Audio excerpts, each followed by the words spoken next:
Philip, there was something interesting a couple of Fridays ago. We were sitting here watching this, a bunch of us here on Law and Crime, and there was some interesting testimony about Kevin Eastman in which there were incidents described, almost kind of like prior bad acts kind of stuff. But the judge read a statement to the jurors about how they were to consider this evidence. And one of these incidents involved Kevin Eastman threatening somebody to stab them with a screwdriver. I mean, there was all this crazy stuff that came in as evidence.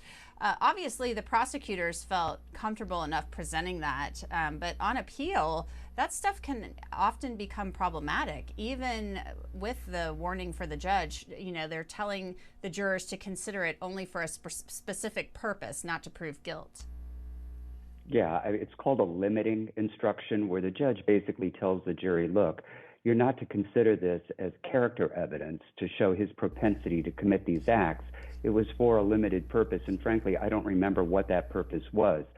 But I got to tell you, even assuming the judge was wrong in allowing it in, no higher court is going to reverse this conviction. They're going to find harmless error, and they're going to find no abuse of discretion because the other evidence against him is so overwhelming. Even if you took that out, let's just pretend you took that out of the equation, was there still enough to get this guy beyond a reasonable doubt? And frankly, I think the digital evidence did him in, the GPS, the video, and the other stuff. And I think it was pretty compelling as well. Well, the sentencing happened very soon after, the next day after the verdict. So let's listen to a little bit of the sentencing hearing. Mr. Eastman, is that you are going to spend the rest of your natural life in prison based on your vicious acts of violence, jealousy, and control, and the taking of two precious lives, and thereafter disposing of their deceased bodies in such a disrespectful manner. That's why you're going to spend the rest of your life in prison. As it relates to count number 1, with regard to murder in the first degree as it relates to Scott Sessions, the court is going to sentence you to a life sentence in the Colorado Department of Corrections without the possibility of parole. The court is going to award you 883 days of pre-sentence confinement credit for the record. As it relates to count number 2, the court is going to impose a consecutive life sentence for the conviction of murder in the first degree as it involves Ms. Frank. As it relates to counts 3 and 4, the class 3 felonies of tampering with their deceased human bodies, the court is going to impose for each count 12 years in the Colorado Department of Corrections. And while you will not be paroled with regard to those class 3 felonies, for the record, that carries an additional mandatory parole period of 3 years. Each of those counts are going to run consecutive.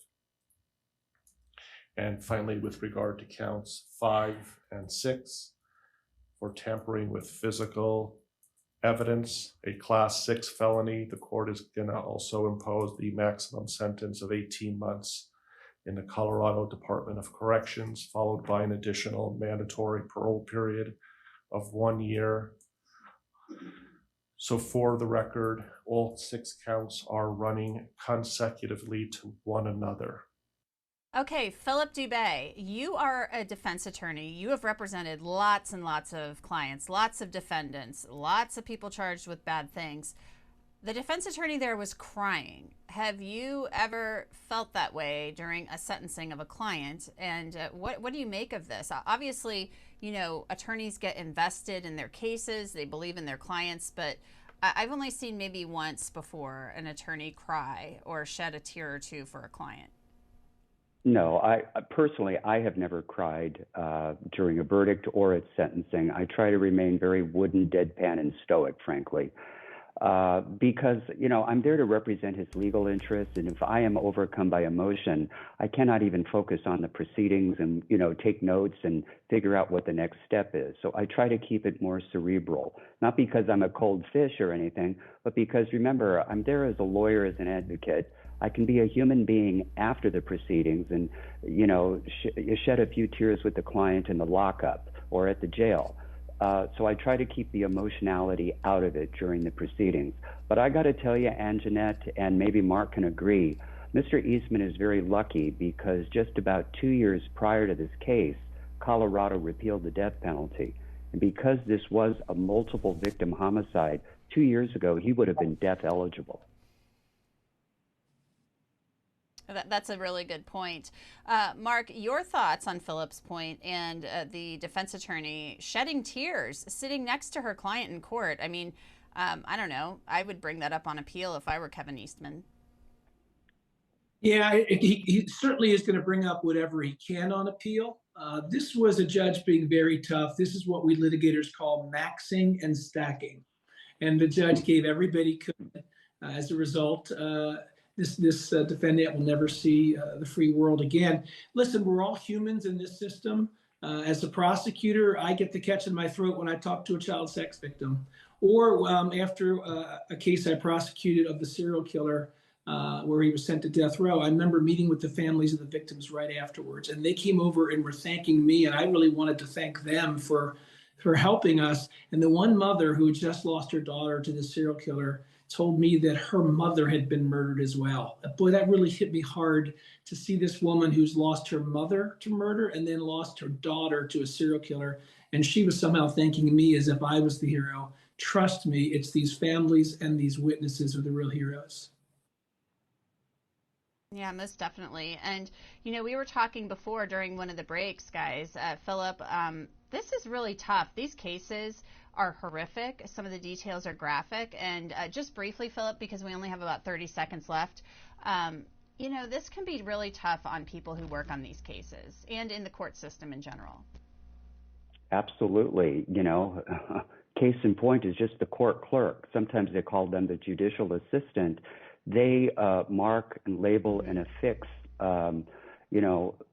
labels, if you will, on all the exhibits, including the graphic, gory photos. And so they physically have them right in their hand, inches away from their eyes.